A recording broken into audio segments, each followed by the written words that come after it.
കേരള ഗവൺമെന്റും കേരള സംസ്ഥാന കായിക വകുപ്പും സംയുക്തമായി സംഘടിപ്പിച്ചിട്ടുള്ള ഈ ലഹരി വിരുദ്ധ ക്യാമ്പയിന്റെ ഭാഗമായി വയനാട്ടിൽ ഇന്ന് നടന്ന പ്രോഗ്രാമിൽ ഭാഗമാവുന്നതിൽ അതിയായ സന്തോഷവും ഏറെ അഭിമാനവും തോന്നുന്നു.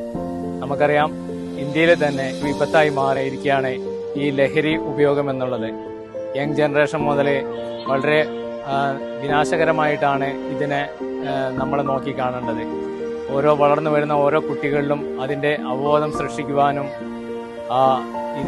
ഈ ലഹരിയിൽ നിന്ന് പിന്മാറുവാനും അവരെ പ്രേരിപ്പിക്കേണ്ടത് നമുക്ക് അത്യാവശ്യമാണ്. അതിനെ ഏറ്റവും നല്ല ഒരു വഴിയാണ് അവരെ സ്പോർട്സിലേക്ക് തിരിച്ചുവിടുക എന്നുള്ളത്.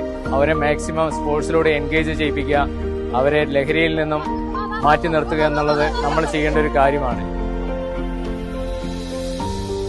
ഈ ലഹരി വിരുദ്ധ ക്യാമ്പയിന്റെ ഭാഗമായി വയനാട്ടിൽ ഇന്ന് നടന്ന പ്രോഗ്രാമിൽ രാവിലെ മാനന്തവാടി ബഹുമാനപ്പെട്ട സ്പോർട്സ് മിനിസ്റ്റർ ഉദ്ഘാടനം ചെയ്ത് തുടർന്ന് മാരത്തോൺ റണ്ണും വാക്കത്തോണും ഒക്കെ ഉണ്ടായിരുന്നു. എല്ലാവിധത്തിലും നമ്മളെ കുട്ടികളെ അല്ലെങ്കിൽ ലഹരിക്ക് എതിരെ വർക്ക് ചെയ്യുന്ന വിധത്തിലുള്ള കാര്യങ്ങളാണ് സംഘടിപ്പിച്ചത്. ഇതിന്റെ ഭാഗമാവുന്നതിൽ ഏറെ സന്തോഷവും അഭിമാനവും ഉണ്ട്. അതുപോലെ തന്നെ ഇതൊരു നല്ല ആവശ്യത്തിനു വേണ്ടി ഉദ്ദേശത്തോടു കൂടിയാണ്. ഇതിന്റെ മുന്നോട്ടുള്ള പ്രവർത്തനങ്ങൾക്ക് എല്ലാവിധ സഹായവും സഹകരണങ്ങളും എപ്പോഴും ഉണ്ടാവും. Kicks the drug yes to sports എന്നാണ് നമ്മളെ മുദ്രാവാക്യം തന്നെ.